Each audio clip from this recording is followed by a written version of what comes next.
In 1950, four Scots with no Himalayan experience set out to cross gorges and peaks barely marked on any map. What they found in those remote valleys would test their resolve and redefine what an untested team could endure. Hey, glad you're here. Welcome to the Himalayan Journals. Here on this channel, we bring to you real stories from century old field notes. We try to keep it simple and calm here. Think of it as a documented history of the Himalayas from the early 1900s, covering stories of indigenous wisdom, epic expeditions, and groundbreaking science passed on just as they were recorded. Subscribe, zone out, binge. Until 1950, no expedition had ever left Scotland for the Himalaya. Yet, in February of that year, Douglas Scott, Tom Weir, T.D. McKinnon, and W.H. Murray decided to do exactly that. None of them had Himalayan experience, none spoke Hindustani, and they had only 8 weeks to prepare. Still, the plan took shape.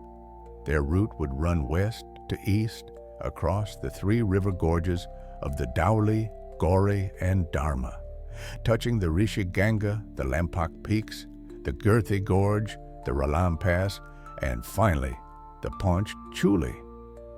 It was a plan of travel, not siege climbing, and it depended on timing the monsoon correctly. Advice came freely from Dr. Longstaff, H.W. Tilman, and Basil Goodfellow, and the goodwill of the Himalayan Club eased their early difficulties. They reached Raniket on 7th May and recovered from the heat of the plains while bargaining for porters. 18 tough Dotials joined them, honest and cheerful, and these men proved loyal companions over 4 months. With 1,000 pounds of gear and tents enough for all, the party set out for the Rishi Ganga and the Trisul Nala. The march took them over the Wan and Quarry passes to Tapoban and then through forest and snow to the Latakarak. On 24th May, they saw Bethartoli Himal for the first time, a dome rising above all peaks to the south. The northern approach required crossing 2 passes, and on the east side of the Lata Pass, a coolie dropped 100 pounds of eta into the cliffs, cutting 6 days from their food allowance. A closer view of the mountain showed its north face plastered with hanging glaciers. Routes that had looked possible on the map now revealed themselves as complex and dangerous. After days of thorny traverses and cliff paths, they reached duty on the Rishi and chose 6 Dotials for the higher work. A tree bridge carried them across the river in thunder and lightning. They set base camp in the Trisul Nala on 27th May, and by the end of the month, they were on the ridge leading to Bethartoli Himal. At 17,000 feet, they were stopped by a sheer tower and a gap of 200 feet. The mountain beat them. Fresh snow forced a retreat. With food running short, they turned instead to Hanuman, a 19,970-foot peak above the junction of the Rishi and the Ramani. A hard climb took them within 900 feet of the top, but a sudden chasm cut them off again. They descended in thickening cloud, steering by compass until a whiff of juniper smoke led them to the waiting fires of their porters. By 10th June, they were back in Tapoban, where new porters were found after difficult bargaining. The Dhauli Ganga carried them northward, its canyon sheer and gray. Heavy clouds rose from the south, heralding the monsoon. At Dunagiri village, the school children greeted them with polite bows, and the headman promised food and help. But day after day, clouds hid the Lampak range. They climbed 2 lesser peaks, one of 17,380 feet and another of 16,690 feet, yet the larger summits never cleared long enough For reconnaissance, they shifted northwards by high passes to Malare, where ritual dancing welcomed the monsoon's arrival. At Lampak, beside the Uja Tircha Glacier, they found clear skies at last. The horseshoe of peaks rose above them, dominated by Uja Tircha. On 23rd June, they set camp wall high on the west flank of the North Ridge.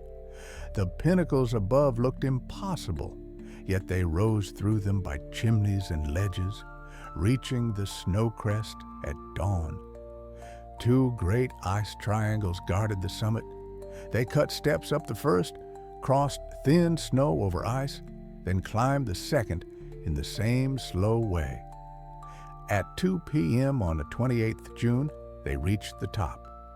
Clouds rolled around the narrow crest. The descent, hoped to be swift, became a long battle with rotten ice and sun-softened snow. Twice, the rope held falling climbers. At sunset, they reached the pinnacles, then threaded through them by moonlight and returned to their tents after 18 hours of climbing. There was no time to rest. South Lampak resisted them twice. On 13th of July, they turned eastward into the Girthi Gorge.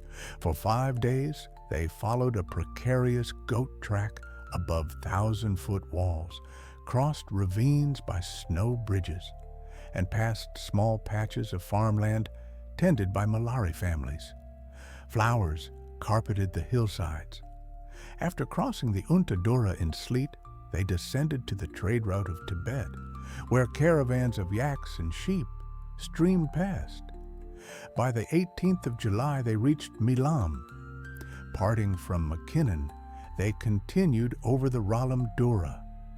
Thunder, hail, and avalanches surrounded them until at midnight the sky cleared and the peaks shone in the full moon. They crossed the pass in brilliant sun, watching their porters slide down the first glacier on their backs, loads and all. Stonefall chased them down ice slopes and cliffs. By 3rd August, they reached Sipu in the Dharma Ganga. Their last hope lay in the Panch Chuli, a grassy shelf promised access to the Sona Glacier and the North Col.